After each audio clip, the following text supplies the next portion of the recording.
Sejam bem-vindos ao episódio 35 do VangCast, o podcast da livraria Vanguarda. E aqui a gente conta como as pessoas fazem coisas extraordinárias, apoiadas em grandes livros. E a gente também gostaria de agradecer aos nossos patrocinadores. Parque Una, idealiza cidades. Mude que o mundo muda. Secopel, Centro Contábil, ajudando a construir negócios eficientes há mais de 30 anos. E também ao Chat Labs, atendimento integrado, resultados multiplicados. E não esquece de se inscrever no nosso canal. E se já é inscrito, convida alguém que você gostaria de compartilhar essas leituras e essas dicas tão interessantes que a gente dá por aqui com os nossos convidados. Então, hoje, o tema é um verdadeiro convite à reflexão sobre a comunicação e o poder das palavras. Sabemos que muitas pessoas desejam transmitir ideias em texto, mas, às vezes, o medo ou a insegurança atrapalham. Por isso, trouxemos duas especialistas em linguagens e escrita para compartilhar dicas valiosas sobre como se expressar com confiança e criatividade. Mas antes, para começar, eu sou a Beth, da Livraria Vanguarda. E eu sou o Laerto, da Livraria Vanguarda. Eu sou a professora Lu. E eu sou a Jana Viscardi. Sejam bem-vindas, uma honra recebê-las. Muita alegria, a Jana já chegou, né, rapidinho. A gente já buscou ela aqui, ela está numa passagem por Pelotas aí para a Feira do Livro. E aí já vai estar com a gente aqui contando um pouquinho mais desse trabalho lindo que ela realiza. E tem muitos fãs em Pelotas também, né, Jana? Que legal. E a Lu já é uma conhecida nossa, já está voltando aqui, a única convidada até agora pela segunda vez, né, Laerto? Repetindo figurinha. Só, que coisa Ela é boa. chique, gente. Ela tem muito para falar. Então, a Jana Viscardi é linguista, graduada, mestre e doutora pela Unicamp. Jana é uma comunicadora nata e compartilha conteúdo nas redes sociais há 8 anos, sempre com o lema: como nos comunicamos importa. Ela explora as relações entre linguagem e sociedade, trazendo uma visão profunda e acessível sobre a nossa forma de expressar. É também autora do livro Escrever Sem Medo, um guia para todo tipo de texto, onde nos convida a desenvolver uma relação mais leve e prazerosa com a escrita. Seja muito bem-vinda. Obrigada. É uma honra para mim. Desculpa a correria, mas eu estou feliz de estar aqui com vocês. Que ótimo. E a Prof. Lu, né, a Lu Silveira, tem uma trajetória de 35 anos na área de linguagens. Lu é uma verdadeira apaixonada por leitura e acredita na força da comunicação autoral. Ela trabalha com técnicas de revisão e correção de textos, focando na estética e na clareza, sempre com o objetivo de ajudar as pessoas a expressarem suas ideias de forma autêntica. É sócia proprietária do curso Vetor, onde ministra aulas de produção textual, português, literatura e interpretação. Bem-vinda, Lu. Muito obrigada, é um prazer estar aqui com vocês novamente. Muito bom mesmo. Legal. Tá joia. Então, para a gente começar, né, eu gostaria que a Jana começasse com a gente, assim, e a gente queria saber um pouquinho mais. O que vocês percebem, o que é o maior bloqueio das pessoas na hora de escrever, né? Como é que a gente supera, porque tem uma relação entre o pensamento que está aqui e a forma como ele vai para o papel, como é que isso é traduzido, né? Eu acho que a gente já pode começar falando um pouquino disso. Ela já começou com tudo, você viu, Lu? Sim. Você já começou assim. Nada. Eu não sei qual é o princípio, não sei se eu sei dizer qual é o principal bloqueio que as pessoas têm. Mas na tua visão, assim, eu acho que é importante. Eu acho que tem alguns elementos que acabam contribuindo da experiência que eu tenho tido, né? Também já fui professora de redação durante anos. Eu sempre penso um pouco com a maneira como a gente estuda e pensa a língua portuguesa, desde que a gente chega na escola, por exemplo. A gente é muito convidado a pensar a língua a partir da lógica do erro, o tempo todo, né? Então, a gente está sempre sendo cerceado. A chegada na escola e a chegada, eu falo bastante isso no livro, de que você chega e dizem para você que você vai aprender português. Quando, na verdade, quando você chega na escola, você já fala português. Você vai aprender uma modalidade específica do português, que é a modalidade escrita. Só que a escrita também são muitas coisas. Dentro da escrita, você vai aprender características específicas de textos específicos. A escrita não se resume àquilo que a gente aprende na escola. Mas como a gente passa muitos anos na escola olhando para a escrita de uma maneira muito particular, acaba que muitas vezes a gente resume a escrita aquilo que a gente aprendeu na escola. E quando eu digo isso, não é para dizer que a gente não deveria aprender o que aprende na escola, ou que não faz mais sentido nada do que a gente estuda. Não se trata disso.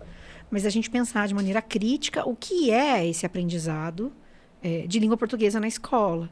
E o quanto é importante, por exemplo, o trabalho de linguistas, e aí eu puxo sempre a sardinha para o meu lado, os pesquisadores da linguagem que estão olhando para as diferentes maneiras que a gente fala e que a gente escreve, e em especial num país grande como o Brasil, para que se chegue na escola as conversas sobre essas múltiplas e diversas maneiras de se falar e de se escrever. Porque eu acho que, a partir disso, a gente pode caminhar para um lugar em que a escrita não é tanto o lugar apenas do erro. Eu ofereço um curso que tem o mesmo nome do meu livro, Escrever Sem Medo, e recentemente, em uma das conversas que eu estava tendo com as pessoas que participam do curso, foi muito tocante ver a maneira como as pessoas estavam negativamente emocionadas durante aquele encontro, porque elas estavam realmente com medo de dar continuidade a projetos de escrita. E eu não estou falando de pessoas que acabaram de começar a escrever. Não. Eu estou falando de gente que já fez anos de estudo, de graduação, de mestrado, doutorado, gente que está fazendo um pós-doutorado. E acha que nunca está pronto. E que o texto está sempre muito ruim. O texto, esse texto não, o meu texto não, apenas o texto do outro. Então, para além disso, tem um lugar dessa idealização de quem é esse outro que escreve e aquilo que ele produz. Acho que tem muitos elementos aí, né? E eu penso que a alteração desse quadro depende de muitos fatores. Primeiro, você ter uma sociedade, toda ela mais leitora. Sim. E leitora de múltiplas coisas. Uma sociedade que reconheça, então, o papel e a importância da leitura e que deselitize a leitura também, que entenda que a leitura não é uma coisa só, não vale só se você lê Camões. Tem um monte de coisa que dá para a gente ler em diferentes momentos da vida. E de que maneira a gente está lendo nas diferentes fases da vida. Tem momentos que você vai ler como uma distração, tem momentos em que você vai ler olhando para detalhes daquela escrita, porque você quer se espelhar naquela escrita para produzir os seus próprios textos. Então, isso também pode contribuir, porque você vai olhar aquele texto na sua concretude e falar, olha, essa pessoa usou essa estrutura, eu também gosto dessa estrutura, será que eu consigo trazer isso para o meu próprio texto? Né?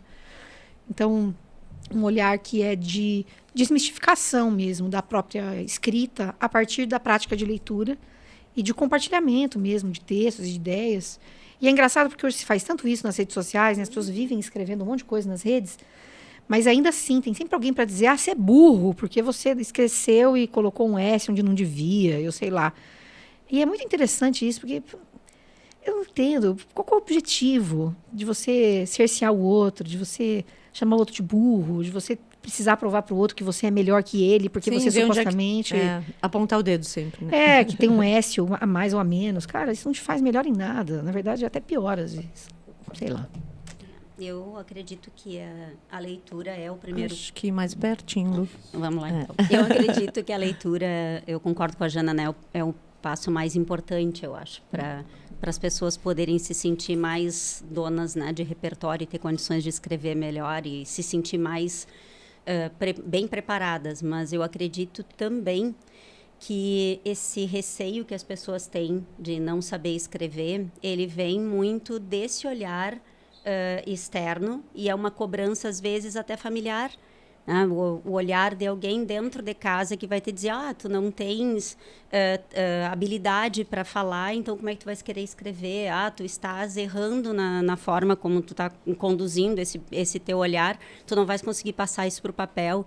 E a rede social hoje, ela, apesar de ser um terreno bem fértil para a produção de textos muito bons mesmo, ela trata as pessoas ainda como incapazes.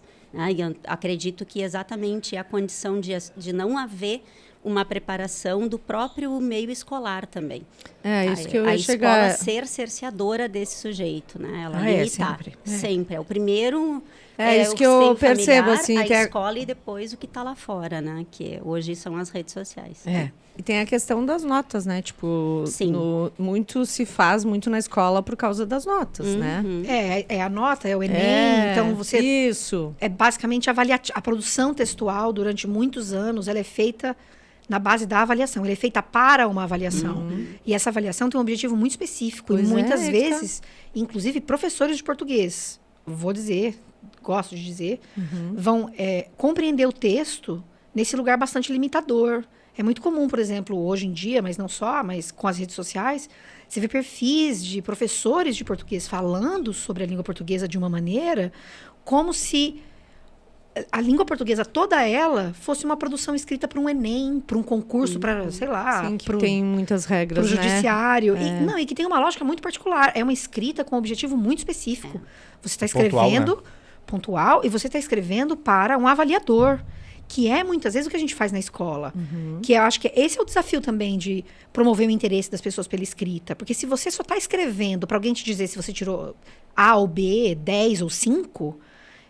eu sei que tem muitos desafios na escola, eu sei, de diferentes naturezas. A escola não é uma só, são muitas escolas que a gente tem. Sim. Mas se você está escrevendo basicamente porque você precisa receber uma nota, se esse é o retorno que você recebe, se você não tem tempo de pensar aquela produção escrita, de imaginar, de construir outros caminhos, fica um pouco difícil mesmo você querer continuar. E não estou dizendo isso porque eu acho que todo mundo tem que escrever, mas é porque a escrita... ela faz parte da jornada de toda pessoa, seja ela alfabetizada ou não.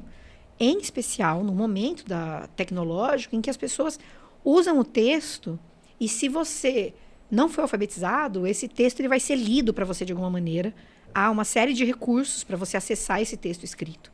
Então, mais do que nunca, a gente tem acesso a essa produção escrita, mas a gente segue com esse olhar que é absolutamente normativo. E por ser normativo, ele é cerceador e limitador. Não tem... E como é que vocês vê assim, tipo, como é que chegam os profissionais já, tipo, os graduados, os formados, tipo, com a escrita, com a leitura, com... Como assim você fala? Tipo, por exemplo, como é que eles estão, que grau eles estão de saber, de interpretar um texto, de ler, de escrita, de tudo. Mas tá bem geral, assim. Não tu tá tenho a menor ver, ideia. Louca.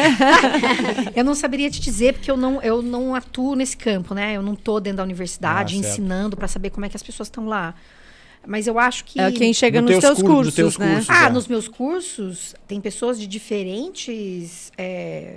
tem gente desde a graduação, ou gente que está querendo começar a graduação, até o pós-doutor, o professor da universidade. E são pessoas que desenvolvem a habilidade da escrita há muito tempo.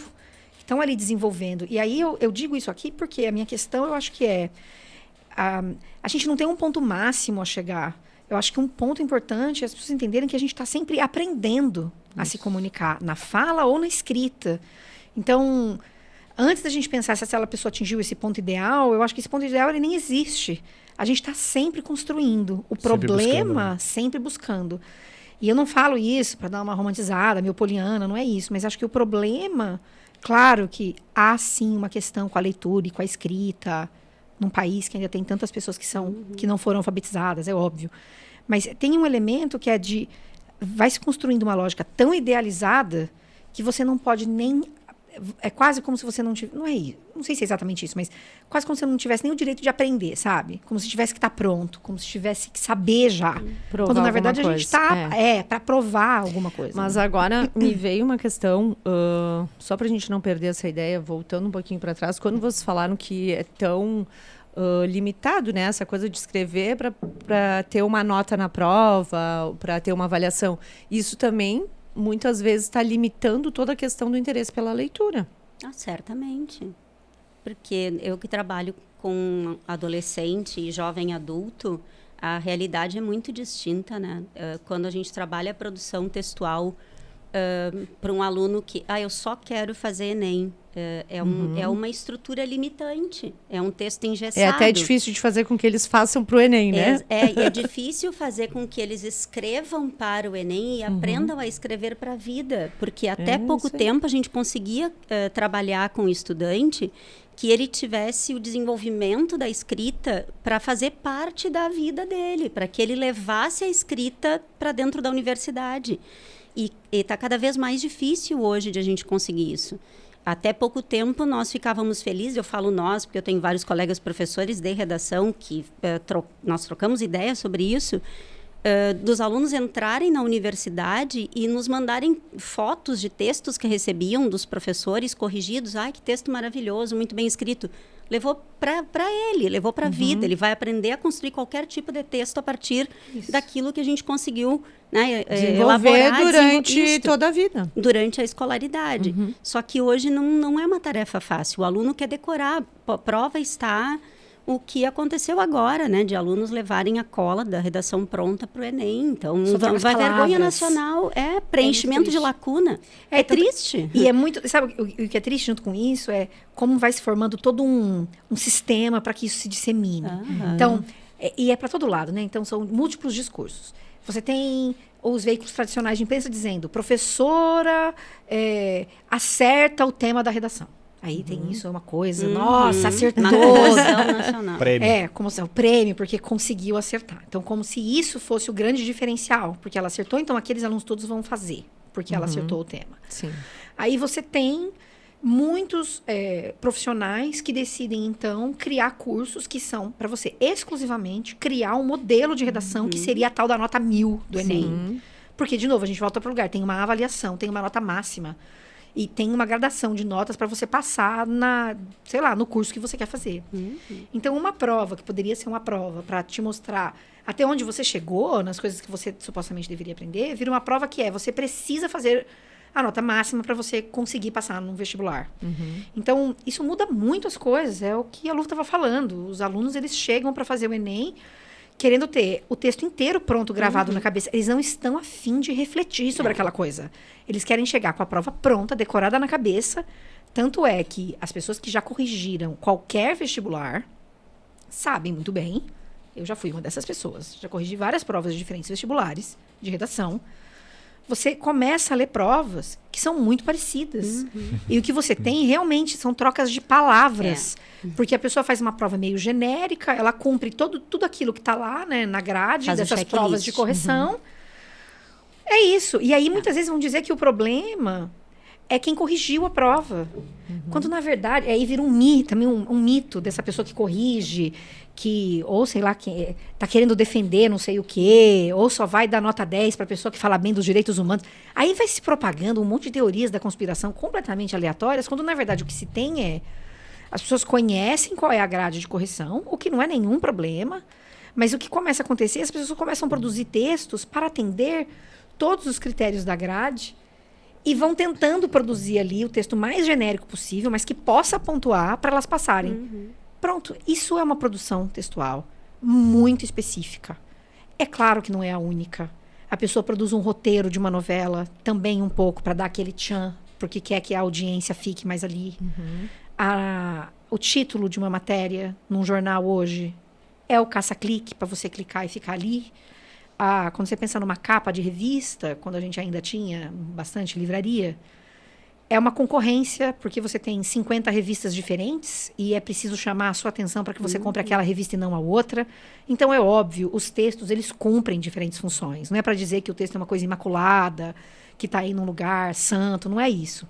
O texto, ele vai cumprir diferentes funções e uma delas pode sim ser você, sei lá, conseguir uma boa nota para passar no vestibular. Na universidade. A questão é o que tem se feito com essas produções textuais, né? E como é que a gente fala sobre elas e como a gente vai mistificando mais e mais nessas produções. E como esse sujeito vai ingressar na universidade depois carregando isso consigo e não conseguindo construir um texto com autoridade. Ele não consegue se colocar de uma forma diferente. Sem autoridade, sem autoria. Ele só quer passar. Aí ele vai querer passar na prova. Exato. Não vai se descobrir na escrita, né? E a Jana tem esse livro, né? O Escrever Sem Medo, que a gente citou. Aqui tá ok? E aí o livro acho que traz um pouco disso tudo que a gente já está conversando aqui.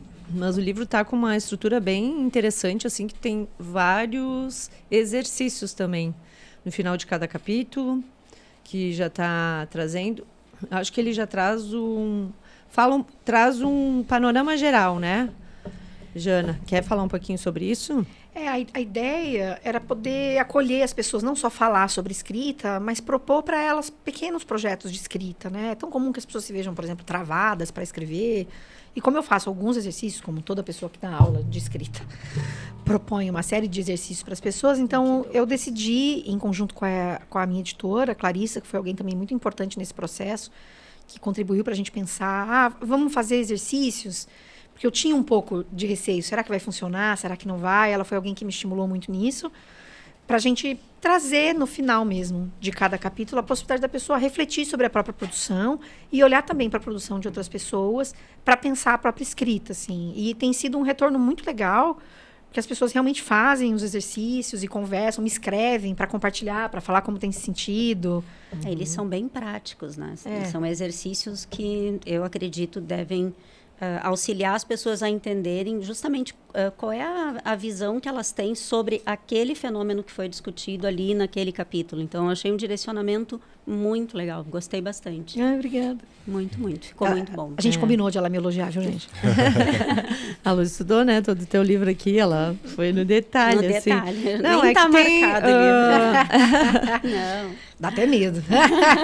Mas só pelo sumário a gente já consegue ver, né? O que saber antes de começar a escrever, o momento de saber parar, escrever como sinônimo de ler e observar. O capítulo 2, não existe certo nem errado, né? O 3, as tensões da língua, questões de raça, classe, gênero, que isso leva tanta polêmica também. E para mim é fundamental, assim, quem é que começa a escrever nesse país, né? Um país que é fundado na violência, lá nos seus 1500. Quem é que tem o direito à escrita? E como essa escrita aparece, né? Agora, em São Paulo, hoje é dia 12 de novembro, agora em São Paulo acabou de sair o resultado do Prêmio São Paulo de Literatura, por exemplo, né? E 2 mulheres negras foram contempladas, a Luciana Aparecida e a Liane Marques, né? E isso é algo para muita celebração e de muita reflexão também. Porque essa celebração deriva do fato de que as mulheres, até muito pouco tempo, tinham muitíssimo pouco espaço, e as mulheres negras, menos ainda.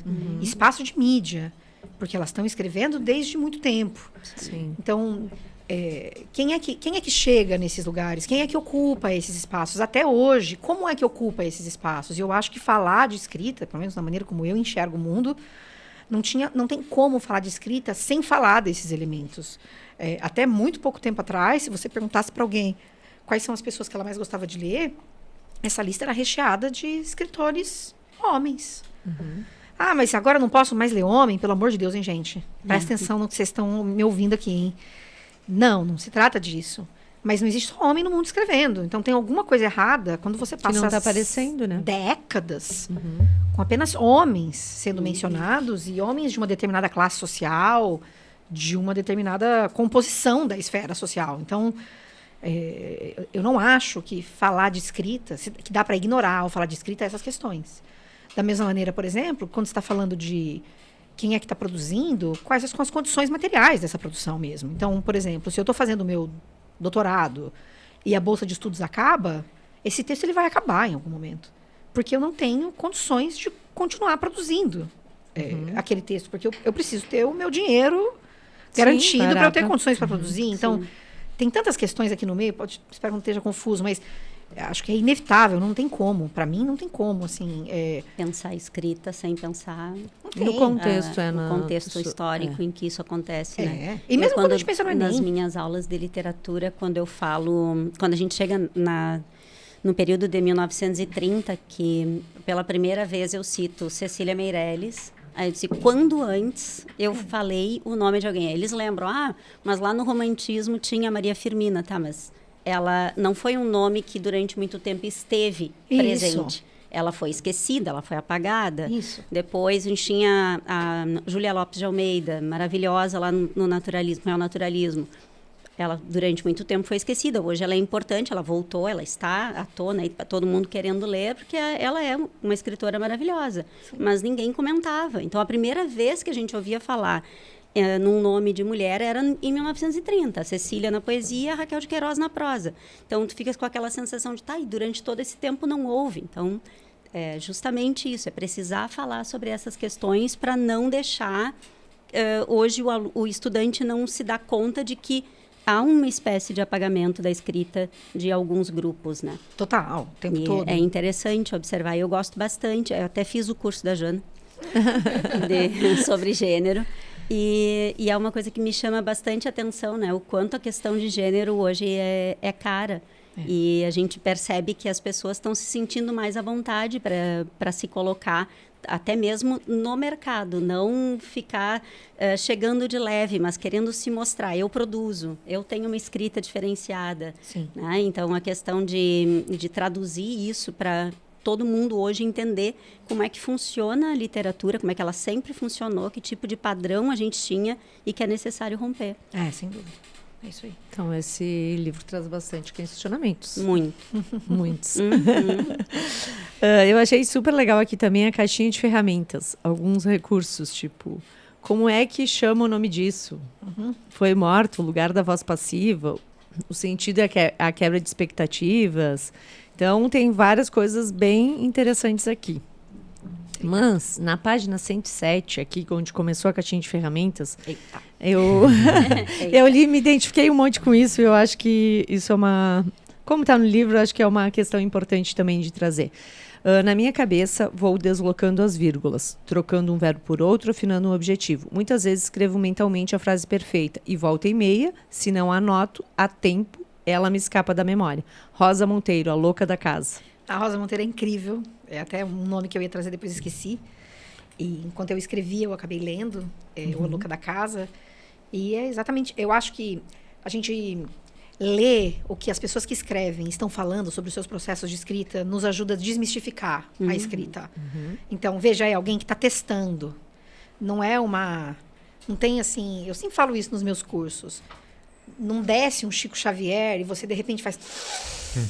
e pá! E o texto vem e sai inteiro. Pode até ser. Há, sim, circunstâncias em que escritores vão dizer que escreveram muito rapidamente um texto e tal. Mas há muito teste. É um exercício, é uma musculatura que você vai desenvolvendo e que isso vai e volta. Não é algo que você adquire como se fosse um estágio de videogame e agora você não tem mais nenhuma dificuldade. Cada projeto vai ter os seus desafios. E em cada projeto você desloca uma vírgula para lá e para cá. Não é porque você aprendeu todas as regras, está tudo garantido. Não se trata de escrever uma outra coisa. É você justamente pensar em que momento você quer aquela coisa naquele lugar. E na cabeça é isso. Você pensou uma frase e fala, mas isso tá maravilhoso. Quando você bota no papel, você fala, que coisa horrorosa. Eu estou escrevendo agora um artigo acadêmico, e aí isso já diz um pouco como é que as coisas são, porque há maneiras de escrever. E na minha cabeça estava um luxo. Botei no papel. 2 dias depois eu voltei e falei, isso aqui tá uma coisa horrorosa. Comecei tudo de novo, desloquei as coisas todas de lugar. Significa que eu acabei com tudo que eu tinha escrito? Não. Mas eu tive que deslocar muita coisa de lugar. Mas como o afastamento é importante, né? Muito. Escrever, dar o afastamento, retornar, avaliar, porque isso é fundamental para averiguar se estava aquilo que coube em ti, se cabe no papel. Exato. Da mesma forma. Tanto né? pro lado bom como pro lado ruim. Sim, também. Eu acho que tem mais bom que ruim. Mas é possível que, às vezes, a gente tenha vontade de botar o texto no lixo. Isso. E, às vezes, vai pro lixo mesmo. Às vezes vai. Eu fiz uma viagem de férias agora e eu vi alguns manuscritos do escritor James Baldwin. E eu adoro ver manuscritos de escritores. É uma página inteira que ele só colocou, assim, uma linhazinha, circundou toda a página e escreveu, cut, corta. Ele cortou tudo. Tudo bem, ele entendeu que aquilo ali não cabia, não funcionava. Não cabe aqui, às vezes cabe em outro lugar.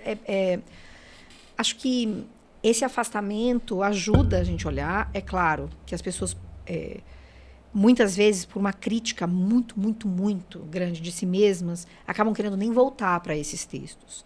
O que eu entendo é que o exercício da escrita continuado vai nos ajudar a sair desse lugar em que o afastamento é só o abandono completo do texto. Você vai criando mesmo uma musculatura de não, agora eu preciso voltar. Porque esse texto precisa ser entregue, porque eu tenho um prazo, por diferentes razões. E tem textos para os quais a gente nunca volta. E tudo bem também, às vezes você escreveu algo num papelzinho e aquilo vai ficar lá meio perdido. Depois de anos você reencontra e aquilo não faz mais sentido. Na dúvida é melhor escrever. Na dúvida escreve. Sempre. Na dúvida escreve. E é interessante, né? A Beth, até quando fez a apresentação, comentou a questão da estética do trabalho que eu realizo. E isso é uma questão muito pontual, né? Eu até temo quando vem à tona a questão estética, porque especificamente para um tipo de trabalho. É aquele texto que vai ser apresentado em algum lugar e que precisa ter um apuro formal. Então, eu faço a revisão do texto e faço aquele apuro acontecer, mas tem que dialogar com o desejo da pessoa que o produziu. Né? Como eu estou fazendo a revisão, eu não posso simplesmente desejar colocar elementos ou fazer as inversões das vírgulas e das ordens sintáticas só porque eu acho bonito. Tem que conversar com o que a pessoa com o que ela desejou, né? Então, a estética textual também passa por isso. Né? E é a mágica, né? A mágica de transmitir o que a pessoa está querendo falar. E para onde vai também. É para onde vai. Porque tem textos que não precisam desse apuro estético, obviamente. Não tem a intencionalidade de serem... não precisam ser belos, eles precisam estar compreensíveis. Porque esse é o objetivo de qualquer coisa que a gente vai escrever ou falar, que é comunicar. E a gente pode se perguntar o que é belo, né? Também. Então, pode ser diferentes apuros estéticos, né? Para diferentes circunstâncias, enfim. É verdade. Que joia. Lerto, vamos ter que saber um pouquinho mais aí o que elas trouxeram, os livros, de onde que veio essas inspirações, delas, né? De onde que começou esse incentivo.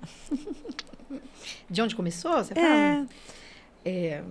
No meu caso, eu acho que eu falo cada vez mais da minha mãe, né? Quando eu penso a minha jornada como leitora, os meus pais não tiveram muita oportunidade de estudar, né? Então, eles queriam muito que a gente estudasse porque não puderam estudar. Meu pai fez só até a 4ª série, minha mãe pôde fazer o magistério e se tornou professora alfabetizadora.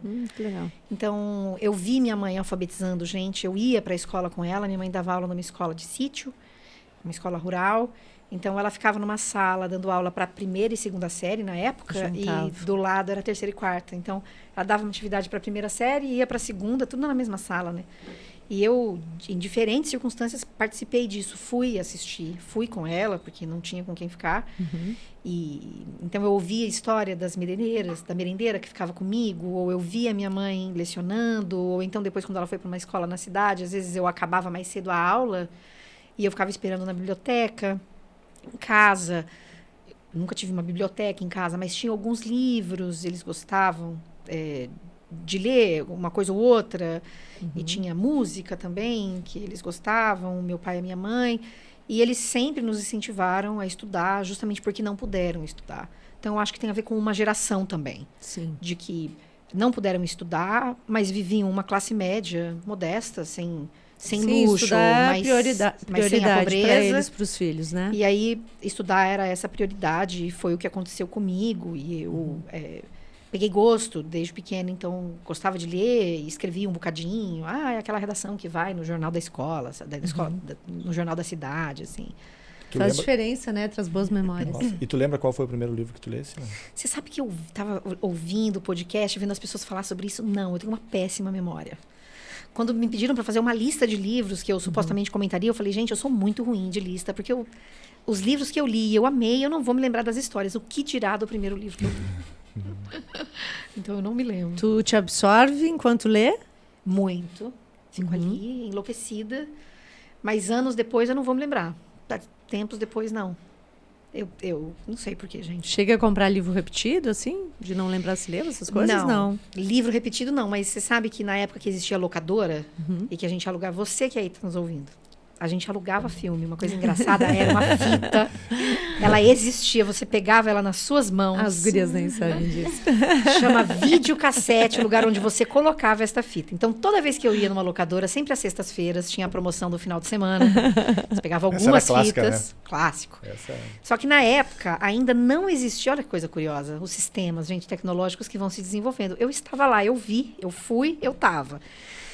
A locadora onde eu ia, quando eu estava na faculdade, não tinha esse sistema que mostrava, acusava o que você já tinha alugado. Então, eu já cheguei a alugar o mesmo filme 2, 3 vezes, do tipo, nossa, esse filme deve ser excelente. Aí chegava em casa, colocava e falava, bicho, acho que eu já vi. Realmente era bom mesmo. Acho que eu já vi esse filme. Até que tivesse um sistema que dissesse, não, minha amiga, você já alugou esse filme? Eu muitas vezes fiz isso. Mas com livro, não. E hoje em dia, menos ainda, porque eu acabo lendo muito o que eu tenho nas minhas próprias prateleiras. Então, como eu acabo indo e comprando e vendo... E na época de eu ir mais em biblioteca, também não, porque eu acabava tendo um pouco do histórico... Acabava tendo um pouco do histórico do que eu tinha lido, assim. Mas não é tanto também. Então... A minha história não é muito diferente. Até ano passado eu já tinha contado um pouco dela por aqui. Meus pais também não tinham muitas condições, então foram estudar muito depois. Minha mãe foi terminar o ensino médio quando eu estava terminando o fundamental. Meu pai foi fazer faculdade nessa mesma época, a mãe fez faculdade depois. Mas livro nunca faltou em casa, assim, mesmo que fossem aqueles livros que à época eram vendidos na porta de casa pelos caixeiros viajantes, né? Então levava as caixinhas com coleções de livros infantis, sempre tinha. Muito legal, também tive. Legal. Muitas coleções, inclusive algumas que existem até hoje. Né? Minha filha guardou alguma coisa. Mas o meu pai, durante um tempo, quando eu era adolescente, ele fez uma coleção para ele que era vendida em banca de jornal. Eram os livros da Abril Cultural. E ele comprava para mim também livros. Então, eu lembro perfeitamente que era em edição de papel jornal, os livros do Érico Veríssimo. E eu lembro que o maior encanto da minha vida era o Olhar e os Lírios do Campo. Eu achava incrivelmente lindo. Então, ele me marcou bastante. Claro que não foi o primeiro livro que eu li, mas foi o primeiro livro que me deixou memória afetiva, assim. Hoje eu ainda olho para ele com muito carinho, assim. E, obviamente, que eu também quem me conhece aqui, óbvio, tem muita gente que deve ter me ouvido falar sobre isso mais de uma vez. Eu sou a alucinada do Pequeno Príncipe, né? Eu recebi o primeiro volume da minha mãe, é um volume de 1949, e ele está comigo até hoje. E aí eu comecei a fazer coleção em algum momento, então eu sou bem louca por ele. É um livro que eu releio com muita frequência, toda vez que me dá vontade de simplesmente abstrair, eu abro em qualquer página, leio, depois eu começo a ler do começo e leio inteiro. Então, até em inglês eu tenho, minha filha me trouxe um ano passado, lindo, maravilhoso, que eu ainda não me atrevi a abrir, porque eu não domino inglês, mas acho que como eu sei, decoro o livro, bem capaz de eu ler. Com certeza. Agora, então, você relê livros? Eu releio livros. A questão que eu tenho, cara, muito recentemente eu passei a, por exemplo, rever filmes que eu gostei. E com leitura, é muito raro eu reler. A não ser que seja um livro da minha área. São coisas que eu estou lendo para produzir alguma coisa, isso sim. Mas um livro de literatura, eu li, gostei, eu raramente volto a ele. Raramente. Muitas vezes eu releio para trabalho mesmo. Porque eu preciso fazer as análises para poder entregar para os estudantes. Então, eu acabo relendo por necessidade. Mas tem alguns que eu releio por prazer. Interessante. Inclusive, tem livros que eu compro mais de um. E aí, depois, quando eu me dou conta, para que eu tenho 4 exemplares diferentes desse mesmo volume? As capas, entendeu? Que mudam, né? Parece que o livro vai atualizando, parece que a história... Eu sei que não, é de prazer mesmo. Eu acredito que seja por gostar. Pelo gosto do livro. Pela vontade de ter o volume mesmo. Mas Depois eu acabo dando alguns deles, mas eu fico com alguns. Eu ia perguntar pra Jana se, tipo, tu lê, tu diz que não volta a ler, mas tu guarda ou tu já doa? Como é que é esse desapego aí? Puxa, eu sou apegada. Os livros? Sou apegada. Então, eu, em geral, leio. É um pouco caótico, porque eu leio muita coisa ao mesmo tempo. Não fico preocupada em não acabar. Sei lá, eu começo a ler, não gostei, paro. Comecei a ler... Sei lá, me veio uma outra coisa que me interessou mais, saiu algum livro que eu quero mais ler, então eu vou parar esse e vou começar o próximo. Então, eu sempre faço muito assim, então eu estou sempre lendo um monte de coisa ao mesmo tempo. E aí, eu vou anotando do jeito que dá, às vezes... Que horror, né? Às vezes com a própria unha, tipo assim, li uma coisa naquela página, tô sem nada na mão, pega com a unha, vai lá, marca na página, porque aí depois, por exemplo, eu tava tentando lembrar de livros mais antigos que eu gosto, e tem um que chama Trem Noturno para Lisboa. É um livro que eu li há muitos anos, que eu amei esse livro, eu nunca mais voltei para ele, mas para lê-lo todo, mas recentemente eu decidi fuçar nas minhas estantes de livro, e quando eu abri, eu encontrei justamente esses pontos marcados com a unha. Então, assim, é um pouco assim, eu vou lendo, já até me perdi na pergunta. Hábitos de leitores, né? Que coisa incrível, como a gente tem alguns que não conseguem se desfazer, né? E aí eu leio, concluo, deixo lá, às vezes volto mais por uma curiosidade histórica comigo mesma, em geral mantenho comigo. Tens uma grande biblioteca, então. Hoje em dia sim. Não foi sempre assim, mas hoje em dia sim. E hoje, porque sim, compro muitos livros, aí a gente volta para essa questão da leitura, da questão de classe, de tudo isso. Hoje eu tenho condições para fazer uma série de compras de livros, então faço. E também hoje, em função do meu trabalho, eu recebo muitas coisas em casa. E curiosamente, das editoras. E curiosamente, eu recebo muitas coisas que eu quero ler. Então é maravilhoso. Que bom. Porque são livros que eu quero ter na minha estante. E eu vi que recentemente veio de novo essa conversa sobre... Ai, gente, de novo batendo aqui. Você aí que está ouvindo uma batidinha, sou eu mesmo, que falo com a mão. Vejo que vira e mexe vem essa história da biblioteca. Ah, você doa os livros. Por que tem que ficar com uma estante cheia de livros se você não vai mais ler aqueles livros? Eu sei lá, as pessoas mantêm os livros nas estantes por diferentes razões. Vai se dizer, não, é puro consumismo. Não, gente, a biblioteca está aí, sei lá, desde sempre existe biblioteca particular, pública, de todo tipo, né? O que eu faço muito é... não muito, mas o que eu faço é quando eu tenho livros em casa, por exemplo, minha irmã fala, nossa, tô querendo ler tal coisa. Então, vamos lá ver o que tem, vamos olhar e tal. E tu é essa incentivadora na família? Eu gosto muito de ler, então, sim, acho que sim. Legal. Ok, agora então a gente gostaria de saber o que vocês trouxeram para falar dos livros aí, das indicações, de livros que foram importantes para vocês. Quer aí, Lu? Vai lá, Lu. Vamos lá, então, né? Quando me pediram livros, eu fiz uma seleção feminina. Adorei. No plano feminino. Ótimo. Até trouxe mais umas, era muita informação, fiquei só com os 4, né? Então, eu começo pelo próprio livro da Jana, que... Generosa essa mulher, hein? Poxa, mas bicho. me encantou muito, assim. Cheio de marcação. Eu já tinha comentado, inclusive, com algumas pessoas que trabalham comigo, né, na área da linguagem, que não tem como a gente não se sentir acolhido, né, pelo que tu escreves, assim, é uma sensação de tem muita marca aqui, não são nem coisas, não precisa te preocupar com relação a hoje, mas são coisas que eu pergunto para mim, como pensar a minha prática a partir daqui, sabe? O que eu posso fazer com essa informação para ter um novo olhar sobre tal coisa. Então, acho que ele, para mim, vai ser um livro de cabeceira por muito tempo. Eu adorei, muito. Que honra. Trouxe também Cris Lisboa, né, com O Meu Coração Diz Teu Nome. Eu descobri a Cris este ano, não conhecia o trabalho dela e fiquei apaixonada. Esse livro é belíssimo, é uma literatura de muita qualidade, é um livro curto, inclusive acredito que para quem tem dificuldade de ler, é um livro bom para tentar, pra começar, né, também. ter um gosto pela leitura. Ele tem uma poesia, um jeito de escrita que é realmente encantador. A Isabel Allende, porque é uma escritora de que eu gosto bastante, e para mim o melhor livro dela sempre vai ser Mulheres de Minha Alma. Eu amo a história das bruxas boas dela e um pouco da vida dela que está aqui dentro, então acho que tem um super valor o que ela escreve aqui, até porque não é uma literatura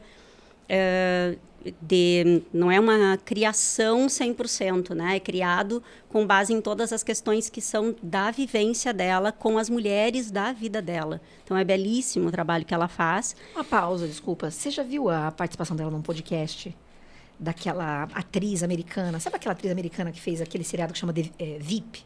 Aquela Julia Dreyfus, eu não sei como é que fala o nome dela. Não. É uma atriz americana que montou um podcast que chama Wiser Than Me.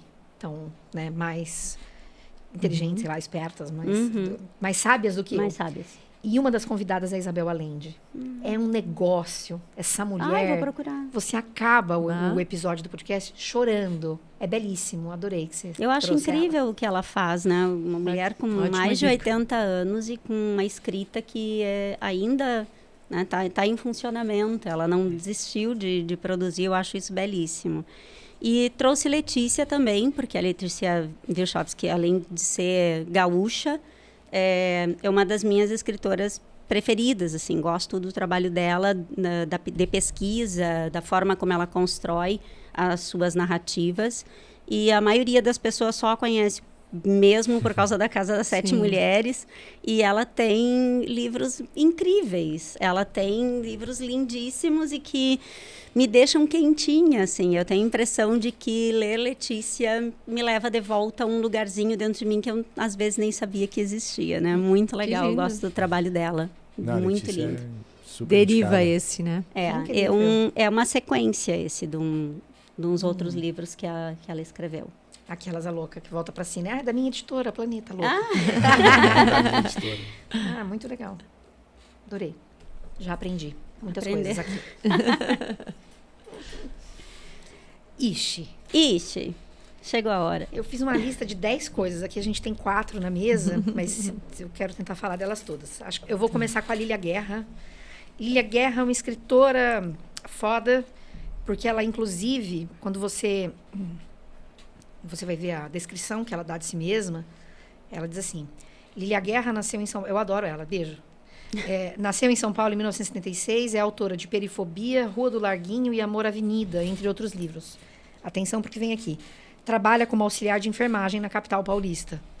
Então, antes de se dizer, sabe essa coisa?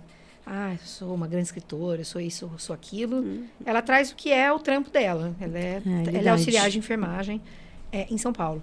E esse livro dela é O Céu para os Bastardos, que saiu pela Todavia. Um livro que eu achei incrível, que vai trazendo, recortando histórias de mulheres, de pessoas muito expressivas. E eu acho um livro foda, acho ela foda, então acho que essa é Jana quer mostrar? Claro. A capa é linda também. E olha, escrever sem medo, então. Opa! O texto dela, então, ela é esse tipo de escritora, assim. Cara, ela tá lá fazendo um monte de coisa interessante.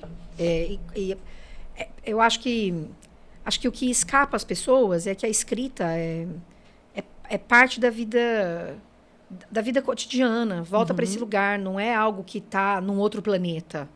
A pessoa escreve na Terra, no dia que ela tem. E esse dia que ela tem um monte de coisa.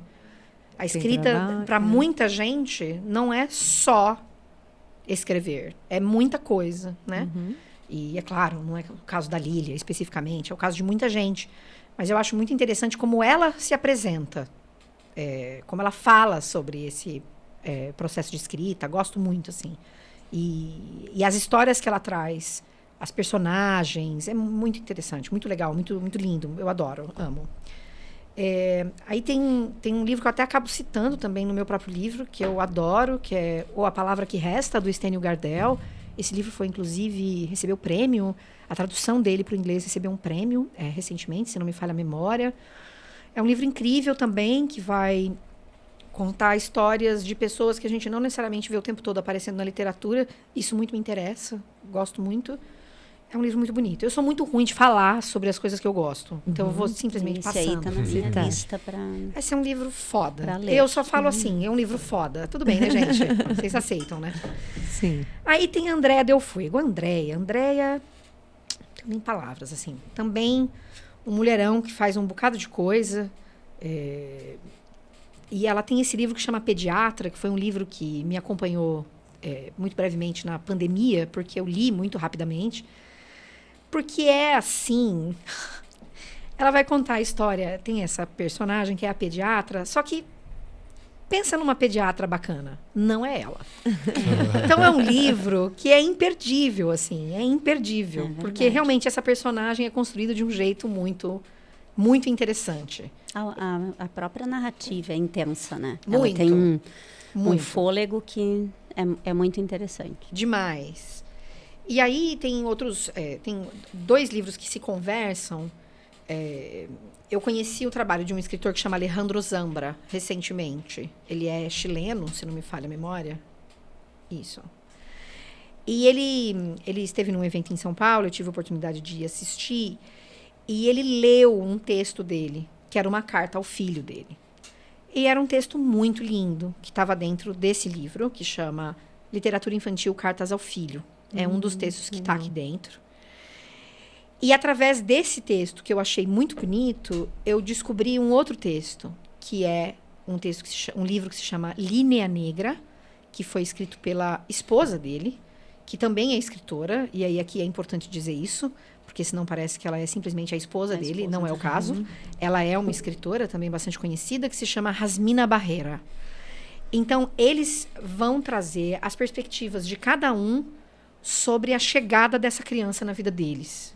Então, é muito interessante observar, porque são textos que se conversam mesmo, assim, porque é a perspectiva dele, da chegada dessa criança, e a perspectiva dela, da chegada dessa criança. Ela esteve na Flip esse ano, inclusive, pude ouvi-la falar lá. Foi muito bacana ver ela contando sobre essa jornada de escrita. Uma outra pessoa que eu vi na Flip, né, que é a Feira Literária de Paraty, e que eu achei muito interessante ouvi-la falar, e porque eu gostei muito do livro dela, é a Arelis Uribe.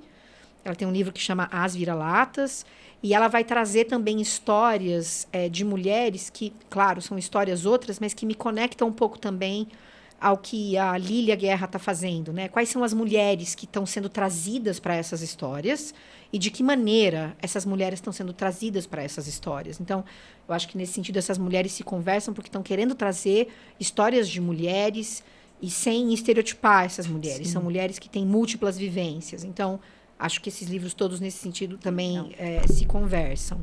E aí eu vou citar só mais 3 casos. Um deles, eu participei de um curso de literatura de uma escola de literatura chamada NAU Experiências. É uma escola argentino-uruguaia, acho que é argentina. Isso, é a escola do Pedro Mairal. E nesse curso que eu fiz, que tinha ele e outros escritores, eles falaram de uma escritora argentina que chama Hebe Uharte. Eu não conhecia essa escritora, e nesse curso se falou sobre um texto dela que se chama Guiando la Hiedra, que ela começa falando sobre plantas num apartamento. Uhum. E é um texto lindíssimo, eu fiquei encantada. Ela é uma contista argentina muito conhecida lá, e me fez pensar um pouco no nosso afastamento,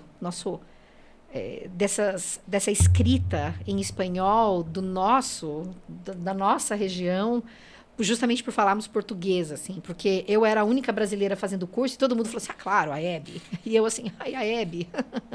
É óbvio, muita gente. É a Camargo? É a Camargo. Claro, muita gente no Brasil pode conhecer, estou aqui só demonstrando a minha própria ignorância, viu, gente? Você pode conhecer a Hebe Uharte, tá tudo bem. Mas eu achei super interessante ver as pessoas falando como se fosse um fato dado e consumado, que para mim era absolutamente novo, e eu acho isso maravilhoso, porque é isso que é aprender, conhecer, né, se abrir para as coisas. E aí eu fui procurar esse texto, e ele é um texto lindo, é possível encontrá-lo, inclusive, na internet, é um texto antigo, então ele é fácil encontrar, inclusive, online, chama Guiando la Hiedra. E eu achei esse texto é interessante que até nós aqui, que estamos tão perto da Argentina, próximo, né? Eu não conheço. Eu fui conhecer vendo postagens da Flip, no Flipse. Sim. Porque, senão, eu também não conheceria. Tem muita... E isso tudo, para mim, não é pra gente se envergonhar. Né? Não, é pra gente pensar quanta coisa legal tem pra gente conhecer no mundo.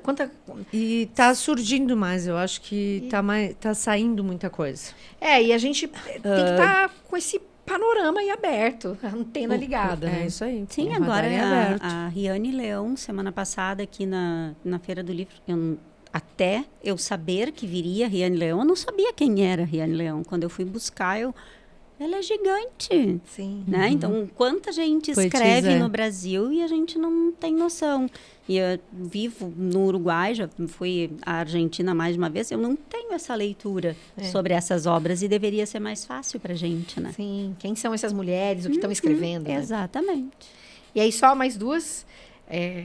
Eu tenho lido muito, me interesso muito pela literatura contemporânea de mulheres, assim, me interessa muito. E aí, um desses livros que me marcou muito é o livro da Helena Machado, que chama Memória de Ninguém. Esse livro ele é escrito de um jeito muito veloz, assim. Tem a escolha dos recursos linguísticos mesmo que estão sendo empregados ali é muito interessante. Eu já falei desse livro no meu livro, nos cursos que eu dou de escrita, porque ela faz um uso, por exemplo, das vírgulas muito interessante. Você vai ficando agoniada com aquilo, porque aquela personagem está agoniada, é alguém que está ansiosa ali. É a minha sensação lendo Saramago. Um pouco isso. Fôlego para conseguir terminar o parágrafo. Vamos lá. Isso. E é um texto assim que me marcou demais, que eu acho incrível, acho muito interessante. E, de novo, né, conectando com o que a Lu fez, né, de trazer escrita de mulheres, o quanto vários desses textos que eu estou falando têm a ver justamente com essas personagens mulheres, como se apresentam, como vivem. Então, Hebe Uharte, Lília Guerra, Andréa Del Fuego, Arelis Uribe, todas elas estão aí. Acabam tendo uma... E aí, para fechar, então, dentro dessas tantas mulheres, a Annie Ernaux, que é uma escritora francesa que ganhou o Nobel e foi ficando cada vez mais conhecida pro lado de cá, em especial depois do Nobel, mas já tinha livros sendo traduzidos e publicados no Brasil, e que desde que eu comecei a ler, eu não consigo parar. Qualquer coisa que sai sobre ela, eu vou ler.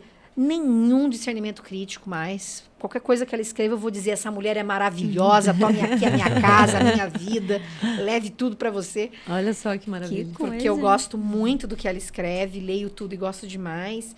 Já faz alguns anos que a escrita de mulheres me interessa mais. De novo, não significa também. que eu não leia homens. Eu trouxe aqui alguns eu exemplos. Ah, o último, desculpa. Ai, gente, sério. Por falar em homens. Então, eu tenho lido muito mais mulheres. Mas no ano passado eu li um livro muito legal, que se chama Moçambique com Z de Zarolho, que é de um escritor moçambicano que chama Manuel Muti-Mukuyo. O Muti-Mukuyo veio ano passado para a Flip, inclusive. E nesse livro, eu sou linguista, então tem algumas coisas que não tem a ver com linguagem, assim, eu acho interessante. Vai contar a história de um governo que decide mudar, em Moçambique, que decide fazer uma troca da língua oficial. Uau. E o impacto disso na vida de diferentes personagens, desde o alto escalão de governo até a pessoa que trabalhava limpando a casa, sei lá, servindo o alto escalão do governo. E é um livro super interessante, muito legal, e é inclusive de uma editora aqui do Rio Grande do Sul, da Dublinense. Ah, de Porto Alegre. Foi inclusive o pessoal da Dublinense que me recomendou. Então, foi Eles a Evelyn lançam da várias Dublinense. coisas diferentes também. E aí incrível, muito legal. Então, acho que é isso, tem tanto mais. Muita dificuldade com lista, gente. Eu quero falar de tudo que eu gostei de ler, sem... De bastante coisa, né? Aí, todas bastante. boas dicas, Tem uns nossa. nomes bem diferentes também. É que verdade. não é do nosso meio, assim. Uma essa sugestão bem questão diferente. acho que sugestões excelentes, assim. Aí eu fiquei com uma curiosidade, a maior parte das pessoas do teu curso são femininas ou não?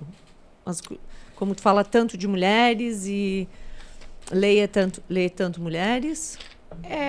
Boa parte do meu público acho que 60-40, público 60%. Enfim, se a gente vai na lógica binária, mulheres e homens, então 60-40. E fazendo os Bastante meus homens. cursos, eu tenho bastante mulher, pessoas não binárias também, que vêm e fazem. Tem homens também, mas mais Eu acho mulheres que, e pessoas pela não binárias. lógica binária, no curso que eu fiz só tinha um homem. As mulheres É isso. se aventuram mais, talvez. Talvez criem maior identidade, Talvez. os temas sejam mais interessantes, sei lá. É uma justificativa possível, E aí? né? A gente já está chegando no final. Olha aí, ó. Nossa. Falta 2 minutinhos. Pra gente encerrar aqui. Mas a gente precisa escutar delas, então. O que mais que elas gostariam de trazer para esse público, né? Que segue vocês também, que desse estímulo em relação à leitura. O que vocês acham que é importante? O que vocês gostariam de passar para as pessoas que... Eu acho que como a gente falou tanto em escrever sem medo, né? Em relação a essa escrita, assim. Eu não sei se tem muito mais o que acrescentar. Eu acredito que o mais importante a gente deixou claro desde o começo, né? Então, Vou vamos fazer a lógica do escrever sem medo. Se é para escrever sem medo, tem de ler mais. Né? Adorei! Então, se é para sentir à vontade na escrita textual, tu tem que ter conteúdo, tem que ter um pouco de repertório, porque tudo que tu vais constituindo enquanto bagagem ao longo da tua vida vai facilitar a tua escrita. Então, eu imagino que para fazer o fechamento, a melhor coisa que eu poderia dizer é isso, né? Ler mais. Ler mais de tudo. Isso. Todo tipo de texto. E Não experimentar, né? Porque tem Experimenta. tanta literatura linda hoje, muito distinta da literatura tão clássica que a gente está acostumado, né? Então, acho que dá bem para fazer uns testes de literatura que permitam as pessoas se sentir pertencentes àquele grupo, se sentir acolhidas por aquela escrita, até para poder entender porque eu nunca escrevi assim porque eu achava que não devia. Então, acho que o ler mais facilita. Adorei. Eu gosto de pensar que, tanto para ler quanto para escrever, quanto mais a gente se afasta de uma lógica de norma e de cobrança, melhor para a gente. Então, experimenta. Toda vez que alguém me pergunta, eu não sei por onde eu começo a ler, eu não gosto muito de ler. Não se impõe a nada. Vai numa biblioteca pública, passeia. O livro convida. Hoje em dia, a gente tem tanta gente falando sobre literatura também por aí, sobre livros, lançamentos, coisas novas, mas também coisas antigas. Dá uma olhada no que as pessoas estão falando. Veja se tem alguma história ali que te cativou. né, a gente tem hoje muito acesso à informação, às vezes a gente fica até confuso com tanta informação. Sim, Mas sim. se você entra num desses perfis e viu uma história que de repente te cativou, testa, começa a ler. Não conseguiu dar continuidade, tenta pensar por que não conseguiu dar continuidade. Ah, porque me faltou tempo, porque eu achei chato. Ah, tudo bem, achou chato, não tem problema. Eu tenho a sensação de que as pessoas se sentem, às vezes, culpadas de achar uma coisa chata. É como se ela não pudesse. Não, Comecei um livro, tenho que terminar. tenho que terminar. Tem Bicho, uma quem cobrança foi que bastante, eu acho. disse? Mas Quem eu vejo muito disse? questão de foco também, né? Ah, isso também tem, né? Às vezes, hoje em dia, ainda mais com rede social, todo mundo tá o tempo inteiro no celular. Então, como é que eu faço para ter um ambiente... Sei lá, eu tô indo pro trabalho, eu tô no ônibus, eu consigo ler? Seria uma possibilidade de eu gastar 10 minutos lendo? Então, eu vou ler, né? Eu tenho um podcast que eu publico esporadicamente falando sobre escrita, e numa dessas conversas, eu conversei justamente com a Lília Guerra, e ela estava falando o quanto ela muitas vezes usava o tempo que ela tinha no ônibus para escrever ou para ler. E veja, ela também disse isso, e eu concordo com ela, que é óbvio que esse não é a maneira como ela gostaria de ler e escrever. Ela adoraria ler e escrever sentada, sei lá, onde... de uma maneira maravilhosa e idílica. Mas era essa a realidade do cotidiano dela, assim como é a realidade de muitos de nós. Então, assim, por exemplo, eu estava vindo para cá, eu vim estudando, eu vim lendo. Então, quais são as brechas que eu tenho para testar coisas? E que coisas são essas que eu quero testar? Se eu não gostei, por que será que eu não gostei? E vou para outra coisa, e vou tentar de novo. Não tem como você não achar nada que você não goste. Não tem. Mas você precisa se colocar ali, Se sem a desafiar imposição do outro. Mas sem a imposição do outro, uma cobrança de que tem que acabar o livro, de que tem que ler 90 por ano. Tudo bem, a gente tem uma média baixa de leitura por pessoa, de livros. De fato, a gente tem, mas não é dizendo que a pessoa tem que ler, só vai ser bom se ela ler 20 livros por ano, que vai tornar as coisas prazerosas e boas. Então, se ela testa, e testa na escrita também. Desde a lista de compras que você vai fazer, uma escrita de diário, sei lá, todo tipo de texto. Assim, não fica achando que vai ser só uma grande escrita quando alguém te vê como, sei lá, a grande Cecília Meirelles. Não é assim. Não precisa ser assim. Não precisa. Excelente. Boa. Eu acho que também tem essa questão. Eu sempre vejo pelo foco, entende? Tipo, por exemplo, eu começo a ler um livro e, tipo, se distraio por várias coisas. TV, celular, tipo, o convite dos amigos. Então, tipo, tu vai sempre perdendo o teu foco, que é a leitura, entende? Sim. Então, tipo, por exemplo, a gente já teve exemplos aqui e eu já testei em casa e pra mim funciona muito, por exemplo, ler de manhã cedo. Isso, encontrar os momentinhos. O que pra mim funciona? Que teve uma participante que ela disse, ela se acorda às 5h30 da manhã, enquanto a casa está toda dormindo, os filhos estão dormindo, ela está lendo. Então ela não Encontrou o seu lugar. ela não é atrapalhada por nada, entende? Isso. E não se sentiu, tipo, excluída também, né? E que é uma realidade, inclusive, de muitas escritoras. Muitas escritoras vão dizer isso, desde sempre. Que escreviam antes dos filhos acordarem, porque tinha depois uma grande funça. Então, escreviam ou liam antes dos filhos acordarem. O escritor do Força de Vontade Não Funciona, ele diz que ele lia, estudava e escrevia dentro do carro. Em algum momento em que tenho entre uma reunião e o buscar a criança na escola.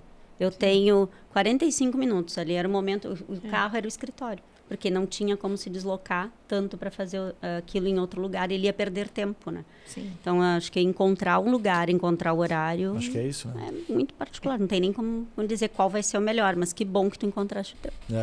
E de novo, faz parte da vida. Não é uma coisa extra-vida. Acho que esse é o elemento. Às vezes... É como se a gente tivesse que encontrar tudo muito lindo, tudo muito ideal. O mundo está longe de ser isso. Ainda mais no capitalismo doidão que a gente vive. É importante combater as lógicas em que a gente não tem tempo para nada, para o prazer, para a vida gostosa? É óbvio que sim.